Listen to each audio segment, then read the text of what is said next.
तो वही किसी मित्र ने कहा कि ये जो डांस शब्द भी है, इसके कुछ पेजेस आप कम्युनिटी पोस्ट में डाल दीजिए तो पता चले कि किस तरीके की है। तो मैंने किताब को देखा, उसमें इतनी तरीके की चीज़ें हैं कि उससे कोई फ्लेवर ज़्यादा मिलेगा नहीं। और ये भी हो सकता है कि आप फिर सोचें कि इसमें अच्छा ऐसा होगा, लेकिन अगर आप किताब पढ़ें तो पता चलेगा कि वैसा नहीं है, क्योंकि इसमें बहुत प्रकार की चीज़ें हैं। कोई एक थीम नहीं है, बहुत प्रकार के थीम्स को अ, एक दूसरे से कनेक्ट किया गया है। और अब ये शिक्षा के भी बारे में है, ये आज की सभ्यता के बारे में है। दुनिया कितनी डेंजरस स्थिति में खड़ी है। अ सामरिक तैयारियाँ इतने सारे देशों की इतनी खतरनाक है कि ज़रा-सा गड़बड़ हो जाए, थर्ड वर्ल्ड वॉर भी हो सकता है, कौन जाने। पर्यावरण की हालत खराब है। ये बहुत प्रकार के थीम्स हैं, क्योंकि सब जुड़े हैं हमारी दिव्य यात्रा से। हम इस दुनिया में रह रहे हैं, जिन-जिन अ, परिस्थितियों में रह रहे हैं, उनमें रहते हुए हम ऐसा क्या करें कि एक तो दुनिया अच्छी हो और हमारी यात्रा, अंदर की यात्रा निरंतर चल सके। और अंदर की यात्रा का क्या कनेक्शन है, बाहर की दुनिया को थोड़ा बेहतर बनाने में क्या योगदान है। ये बहुत प्रकार की चीज़ें हैं। तो मैंने सोचा कि मैं कुछ-कुछ पढ़ूँगा उसमें से, और फिर प्रश्न पैदा होंगे तो उनके बारे में बातचीत करेंगे। और जो लोग ये किताबें खरीद रहे हैं, तो वो तो फिर सारी किताब पढ़ के और फिर जो प्रश्न आए तब उन पे बात करेंगे।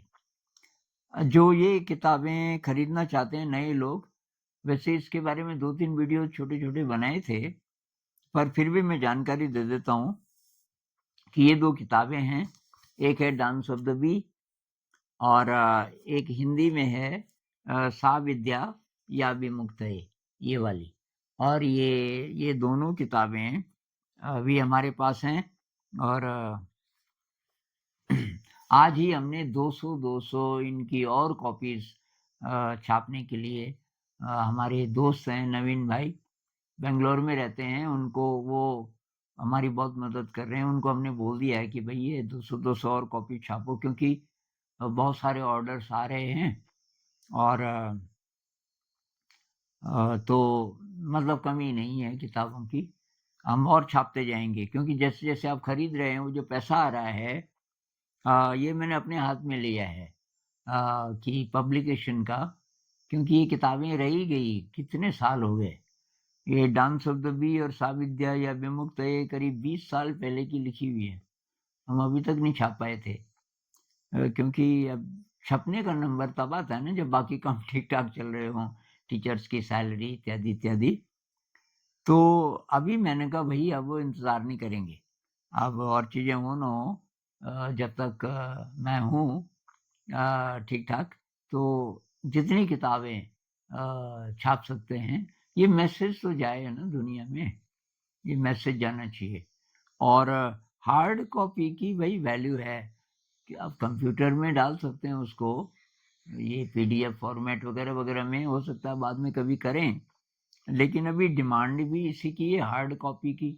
बहुत सारे जो विदेशी भी मित्र हैं, वो भी यही कह रहे हैं, भई हार्ड कॉपी चाहिए, क्योंकि कंप्यूटर से कई लोग संतुष्ट नहीं होते। बात केवल मैसेज की नहीं है, किताब की बात ही अलग है। किताब को लेके आप कहीं चले जाओ, अंडरलाइन करो, उसके पेजेज मोड़ मोड़ देते हैं लोग कई बार, उसका कुछ अलग ही चीज़ है। तो अभी क्योंकि डिमांड है तो हम और छापेंगे, और कभी हो सकता है वो भी करेंगे पीडीएफ फॉर्मेट में। तो ये आप अगर खरीदना चाहें तो भई एक तो ये गूगल पे करना पड़ेगा। ये मैंने इसमें लिखा है, ये इस नंबर पे गूगल पे करना है 7017 893221, अब यहाँ भी देख लेना, और ईमेल करना भाई। तो ईमेल है ananddvedi@gmail.com। ये जो नीचे लिखा है ये ananddvedi@gmail.com। और अपना भाई पूरा एड्रेस जरा ढंग से लिख दीजिए, और पिन कोड और फ़ोन नंबर, ये दोनों चीज़ें बहुत ज़रूरी हैं।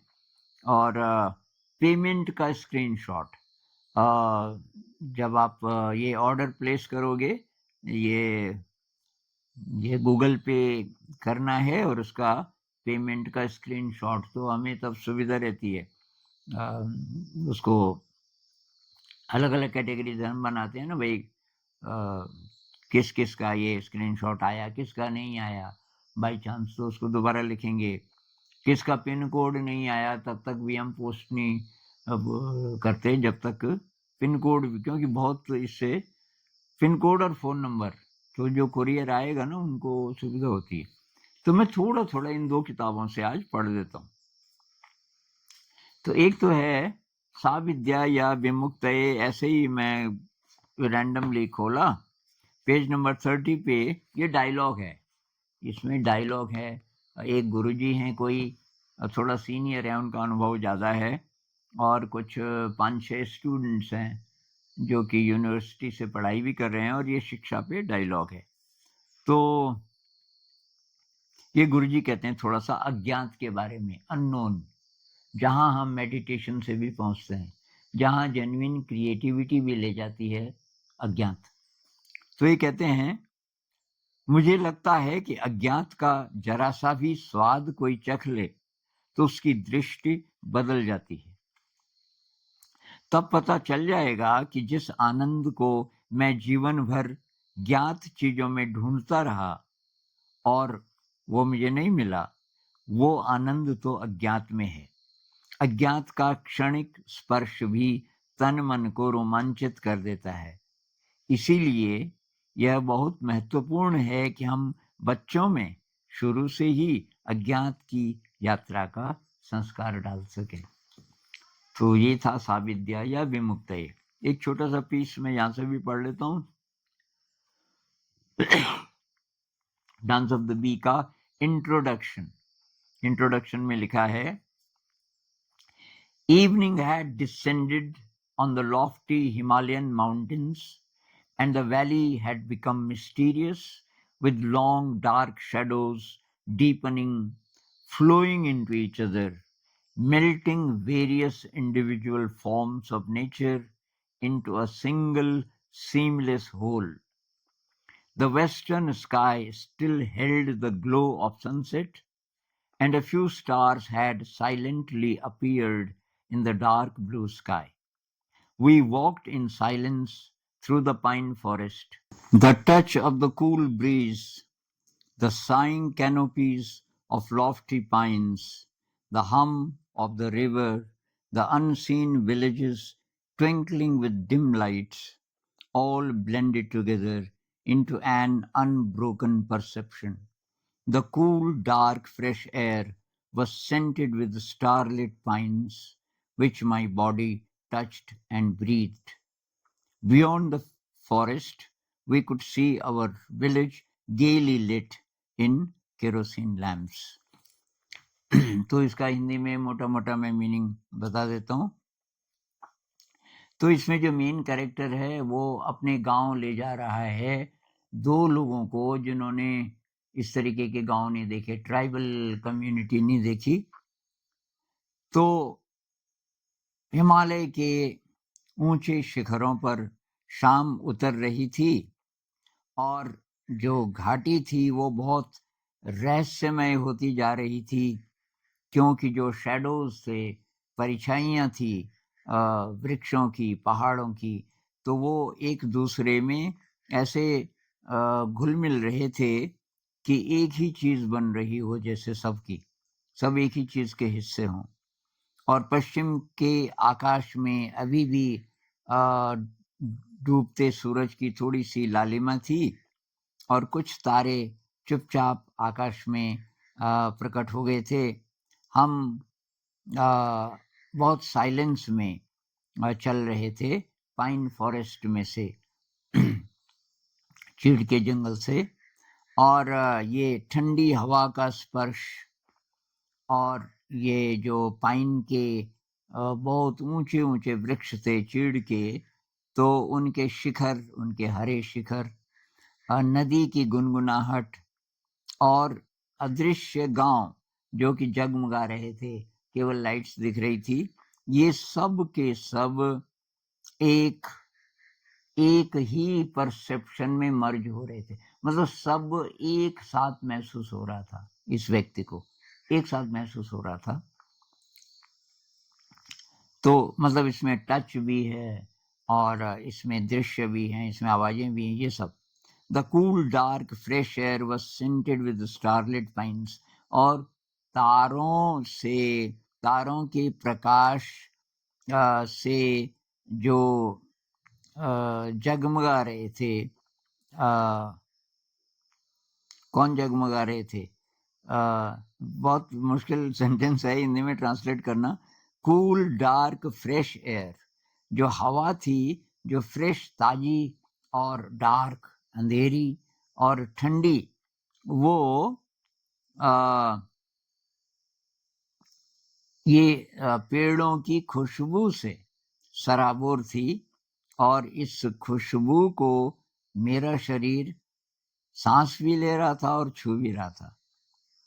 और ये जो जंगल है, इसके पार, इससे फिर झांक रहा था मेरा गांव, जिसमें कि ये मिट्टी के तेल के लैंप जल रहे थे।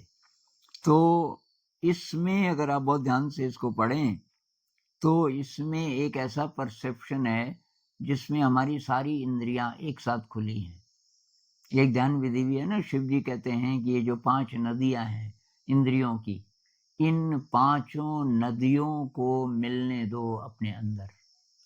मतलब आप देख रहे हो, सुन रहे हो, चख रहे हो, सूंघ रहे हो, स्पर्श कर रहे हो, सब एक साथ। तो इसकी थोड़ी सी झलक इसमें है। तो इसको बीच बीच में पढ़ते रहेंगे।